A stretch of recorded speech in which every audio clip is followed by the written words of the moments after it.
Sir, we are live now. With all Uh, your permission, shall we start? Yes, yes. Okay, sir. Thank you, sir.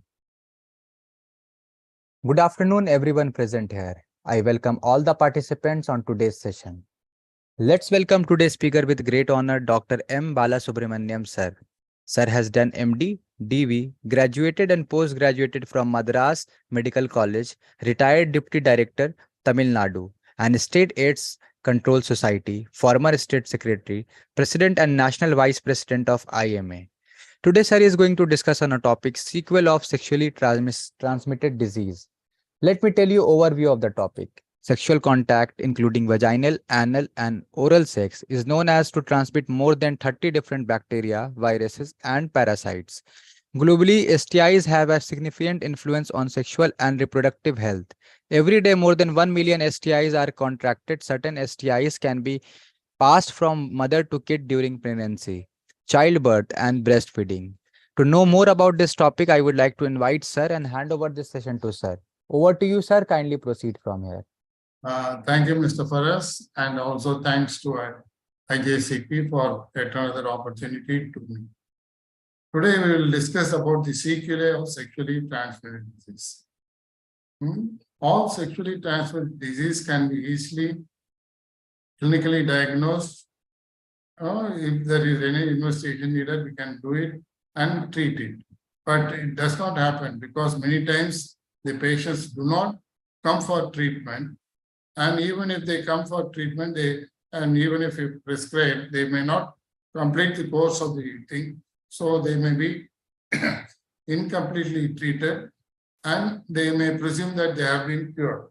But after so many years, when the complications or the sequelae of the sexually transmitted disease occur. Let us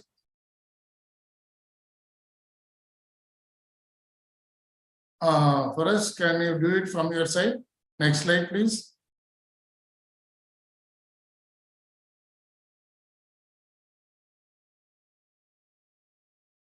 Faraz?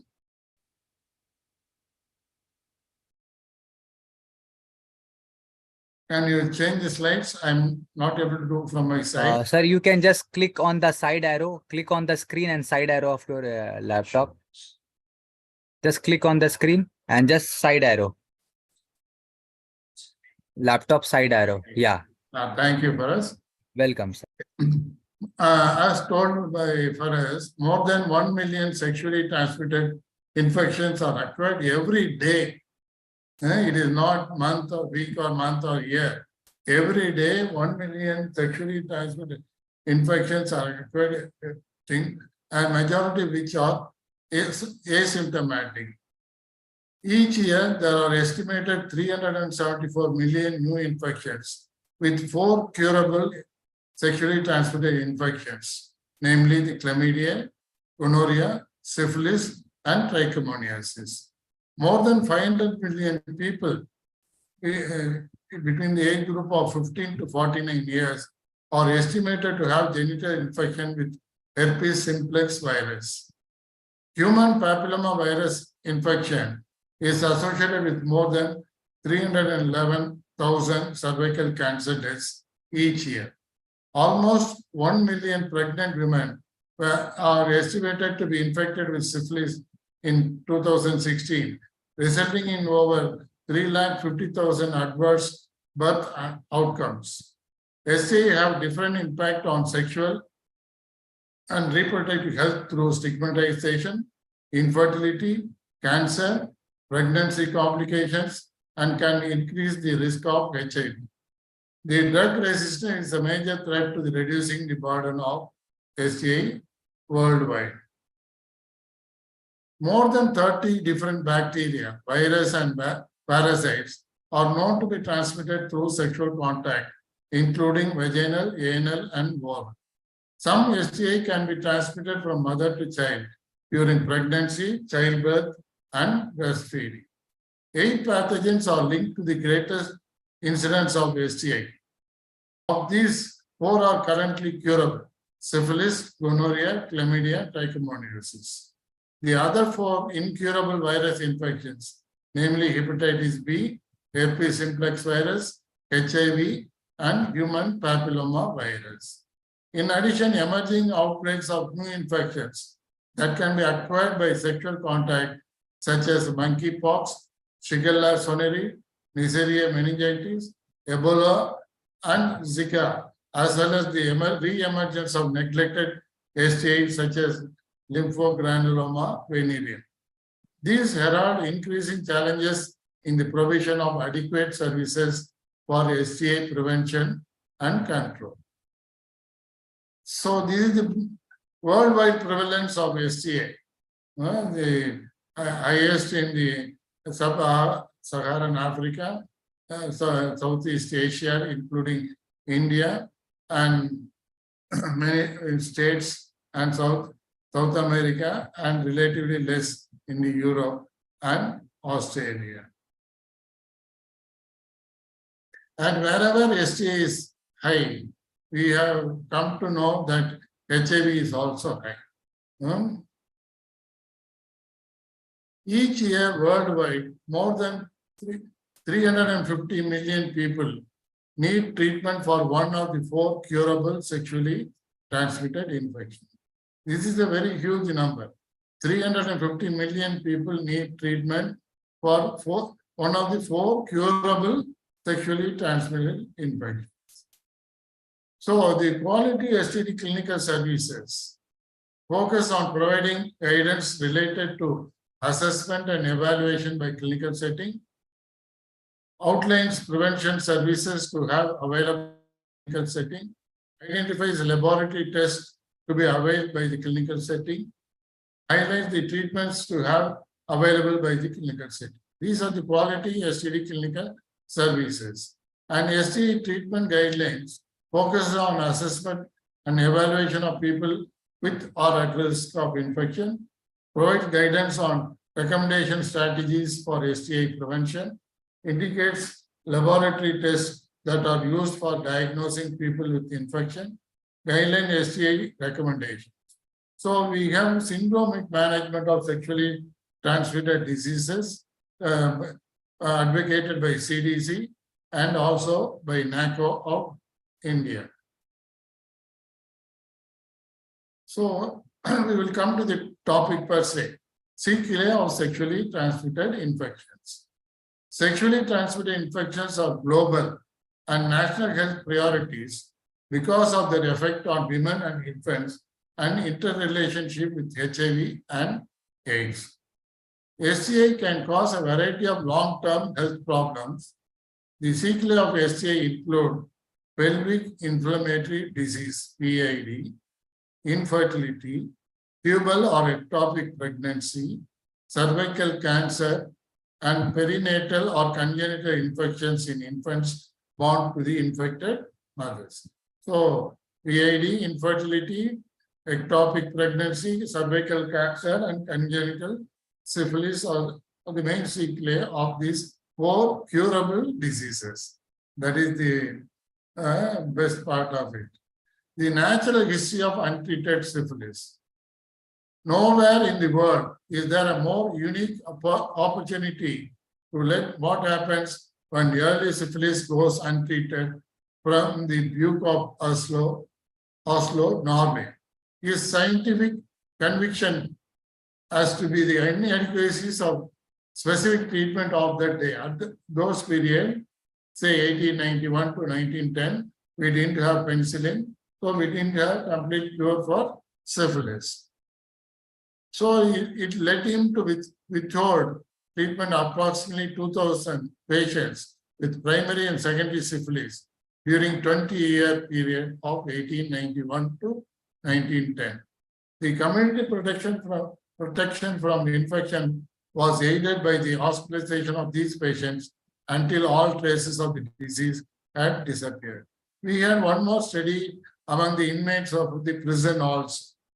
In 1929, his successor, Prescott, reported on the follow-up study of 473 of these patients and provided information on the outcome of untreated syphilis, which has formed the basis for prognostic statement on syphilis for more than 25 years. Now in the department of Prescott's successor, done board. The entire material has been re-studied carefully by Justline. So this is called as Justline study of follow-up untreated patients of syphilis. The observation of the study were the remarkable degree of success in obtaining significant information on approximately 80% of the study group. One of the significant contributions of this investigation, the information obtained on clinical secondary relapse. Benign late syphilis occurred in 14.4% of males and 16.9% of females. So the benign late syphilis is more in females. Cardiovascular syphilis was observed to have developed in 13.6% in males and 7.6% in females. No cases occurring in those infected before the age of 15. So cardiovascular syphilis is more in males, less in females. The neurosyphilis did develop in patients who are infected before the age of 15, but not in the males infected after the age of 40. That is, the teenager or the adolescent boys misbehaving and having premarital sex, they had more chance of developing neurosyphilis. And the old people or the people of the third decade and fourth decade, when they acquired, they had problem of cardiovascular syphilis. The mortality from syphilis among males was twice that of females, but in neither sex was it important cause of death. So many times syphilis per se did not cause death. In aneurysm, syphilis, rupture of the aneurysm resulted in instant death in people with aneurysm of aorta. Gonorrhea and chlamydia control and infertility prevention. Infertility is one component in a spectrum of poor reproductive tract outcomes, such as ectopic pregnancy and chronic pelvic pain. Upper genital tract infections caused by STI or poor gynecological or obstetric care likely to contribute to infertility. The role of PID in infertility and PID iceberg in the designed interventional strategies are presented. At the top of the iceberg are conditions that are visible, including symptomatic PID. At the base is asymptomatic PID, where focus shows in trying to prevent ascending infections. Relationship exists between STI and PID, as well as between PID and infertility. The etiology, however, is complex and involves interaction of the microbial, behavioral, and socio-geographic environment. World Health Organization study that involved 33 medical centers in 25 countries found evidence of high level of STI and tubal infertility in the same countries. A study of Sweden further contributed to understanding the causality. The STI prevention is important in preventing infertility. Primary approaches can be built on safer behavioral messages, similar to HIV messages, while secondary approaches can be broadened to have a wider application. STI prevention is important in preventing infertility. Primary approaches can be built on safer behavior messages. Sorry, I read before.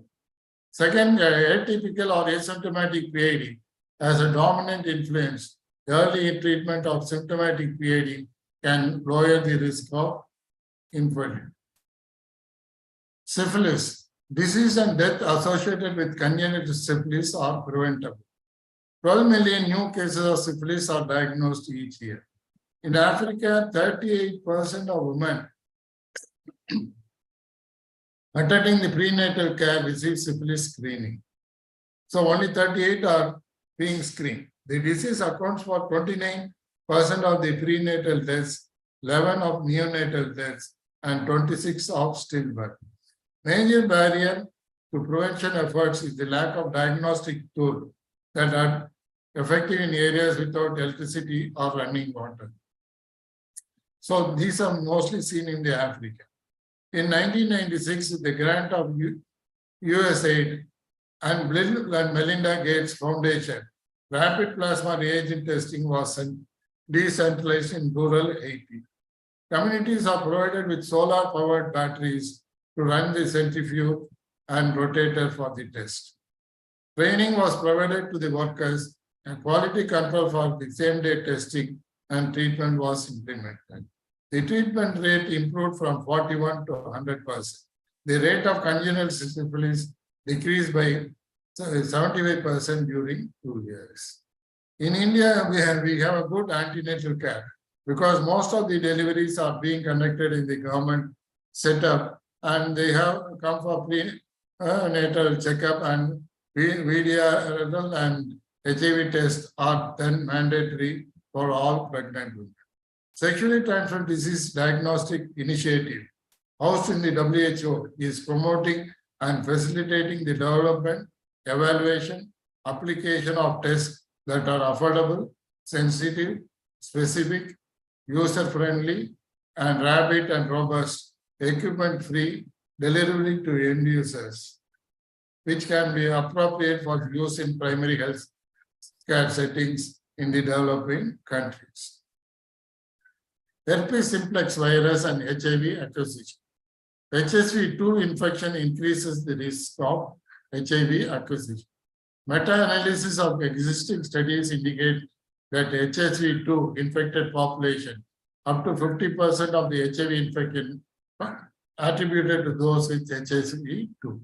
In general population with a 22% HSV-2 infection, 19% of HIV infection can be attributed to those with HSV-2 infection.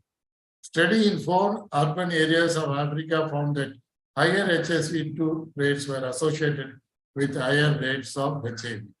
These epidemiological data are strengthened by the biological plausibility that HSV-2 affects HIV acquisition.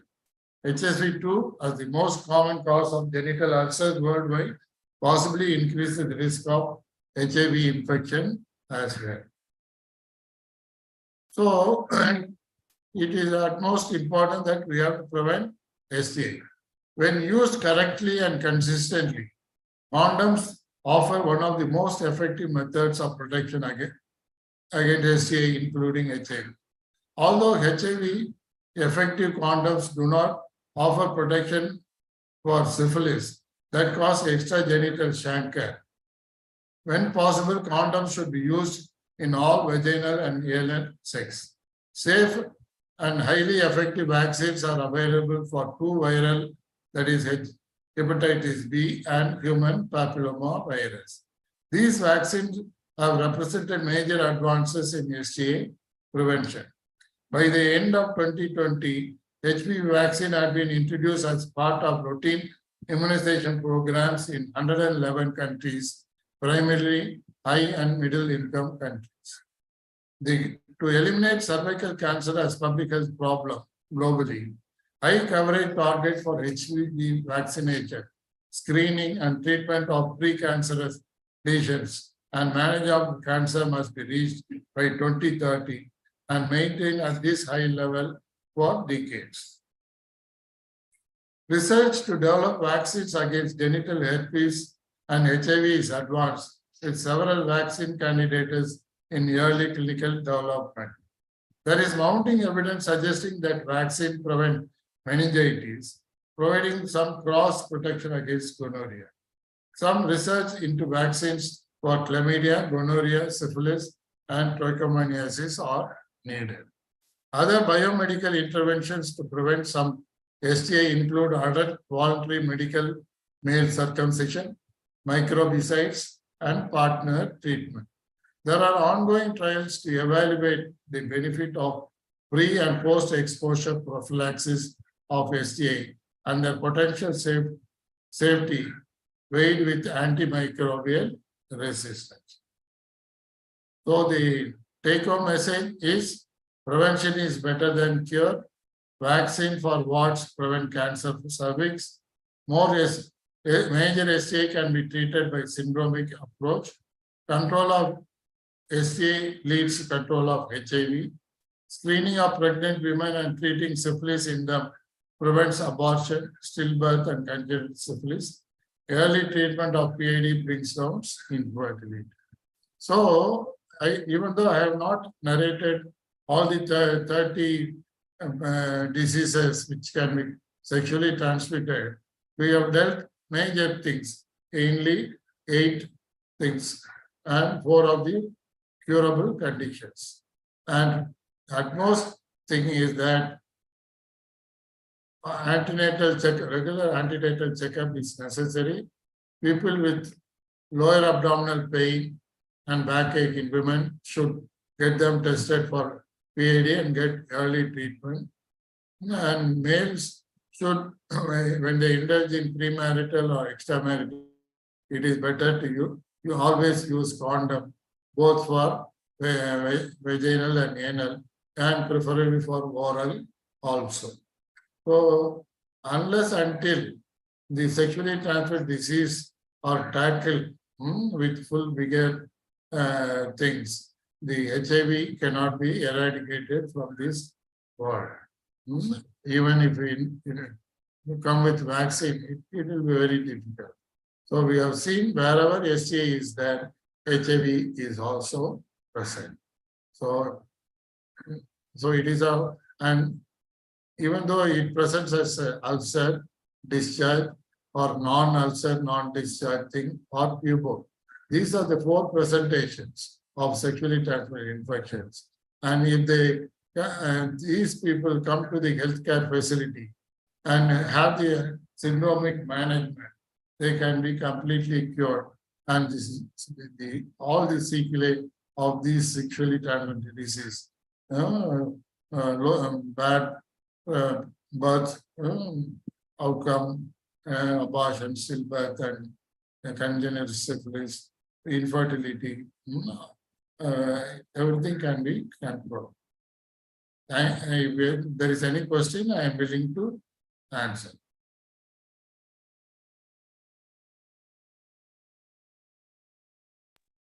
Thank you so much, sir, for giving your valuable time and sharing your knowledge with us and making this session informative one. I definitely think this session knowledge is going to help all the participant doctors who have joined this session. Sir, we have received some questions from the participants. If you allow, can I take this question with all your permission? Will take. Okay, thank you so much, sir. And the first question I can see is, does having another STI means a person is a greater risk of HIV infection if they are exposed to HIV? Yeah, definitely. See, what happens is the person with STA, mostly they have ulcers, say herpes, syphilitic chancre, or the evanescent ulcer of lymphogranuloma venereum, or gonorrhoeosis. These are the 4 conditions. Even gonorrhea and chlamydia, they erode the mucosal surface. So, the chance of HIV spreading from male to female is double than the female to male. And the thing is that HIV virus, they are not motile. But if they come in contact with the target cell, that is CD4 or helper T cells, which are very much present in the ulcer site for enabling the healing of these ulcers. So the door is open, the almirah is open, and this HIV can easily, HIV thief can easily enter and get into CD4 target cells. Once the HIV goes into the CD4 cells, it is very difficult to destroy. We do not have a HIV side, which can things, but they can be destroyed outside the body. Simple wash with soap and water, weak antiseptics can kill HIV. Even sunlight can kill the HIV. But once you enter into the CD4, so people with STA are at more risk. It is 10 times more than the normal population. If it's, see, STD clinics, we diagnose more of HIV cases rather in the general pool. Okay, thank you so much, sir, for answering it really well, sir. Moving forward, I can see another question. The question is, are sexually transmitted infectious or contagious? Contagious, yeah. Yes, sir. All it is the reverse way. All contagious diseases are sexually transmitted because even scabies and fungus, pediculosis, they can be sexually transmitted because during sex the contact is more intimate and more long. When these contagious disease just by shaking hands or uh, uh, uh, colliding with other persons, when they are totally undressed and the contact when it is more intimate and prolonged, all contagious disease can be sexually transmitted.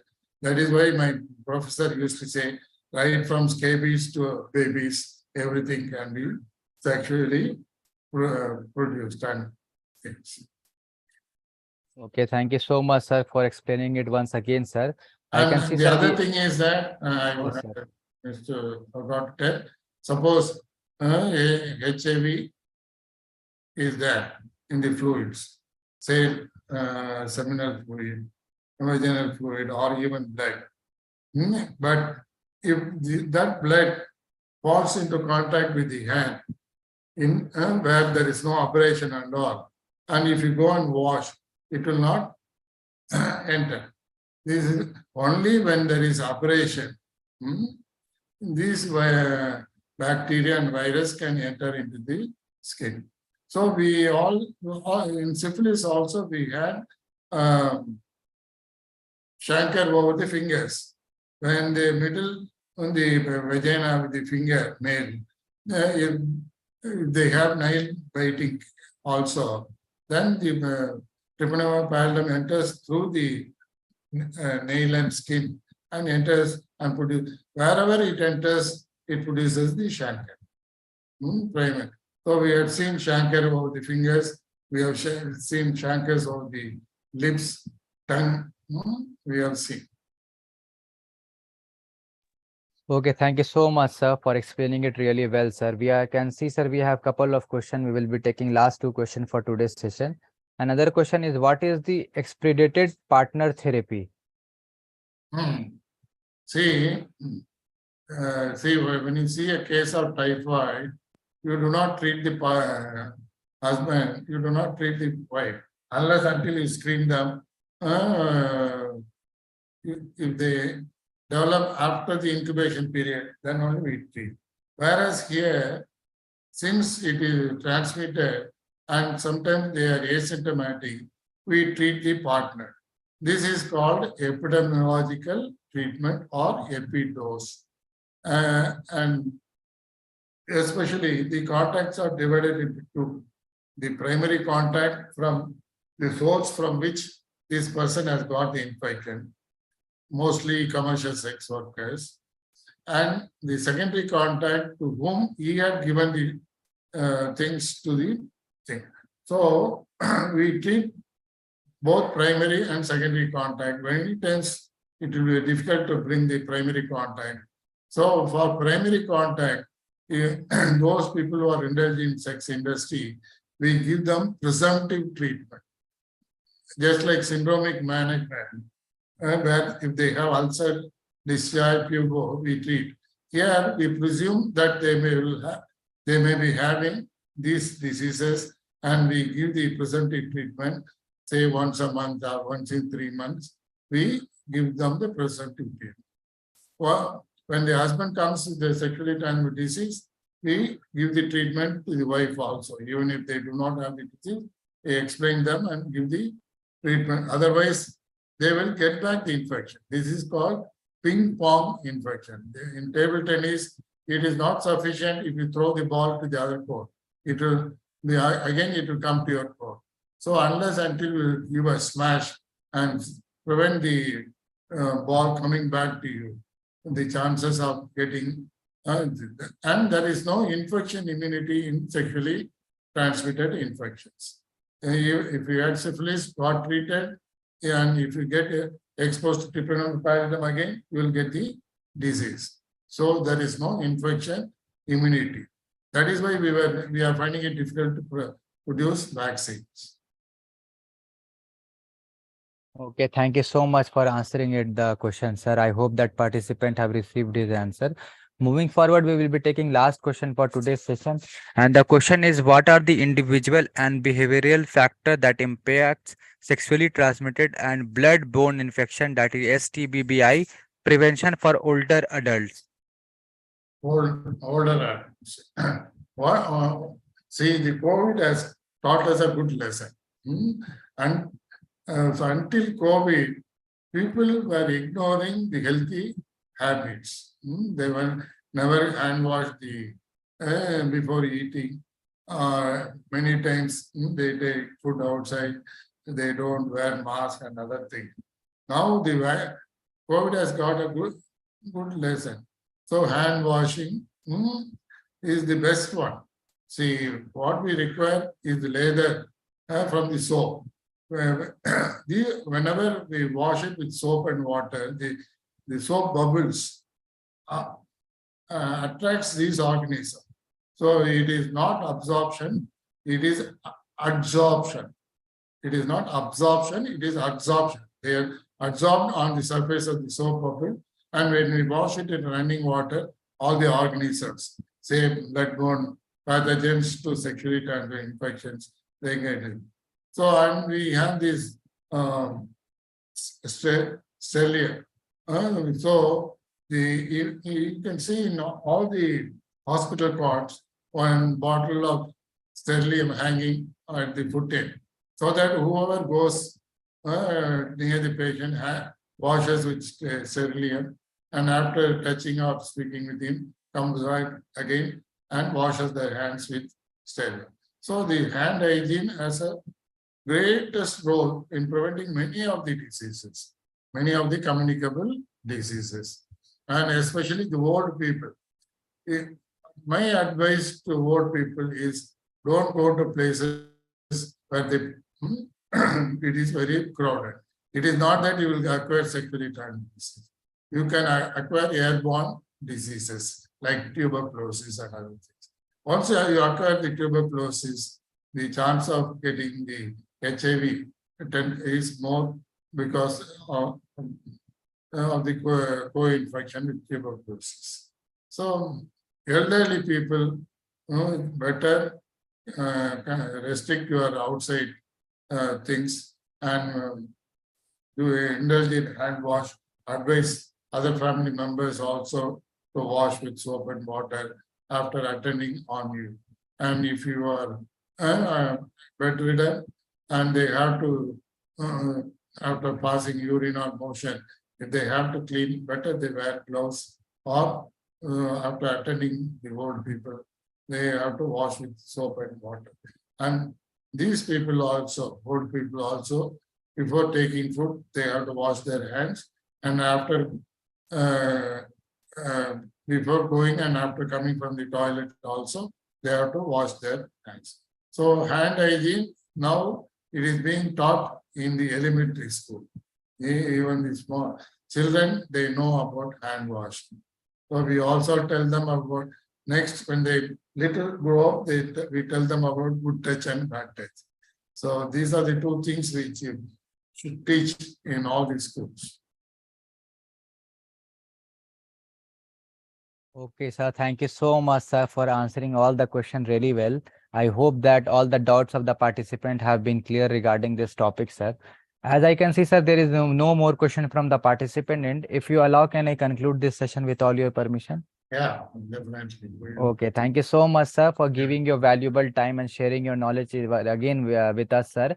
And that's it, sir. And hope to see you again with different topic. Till then, take care of yourself. Thank you so much. Thank you.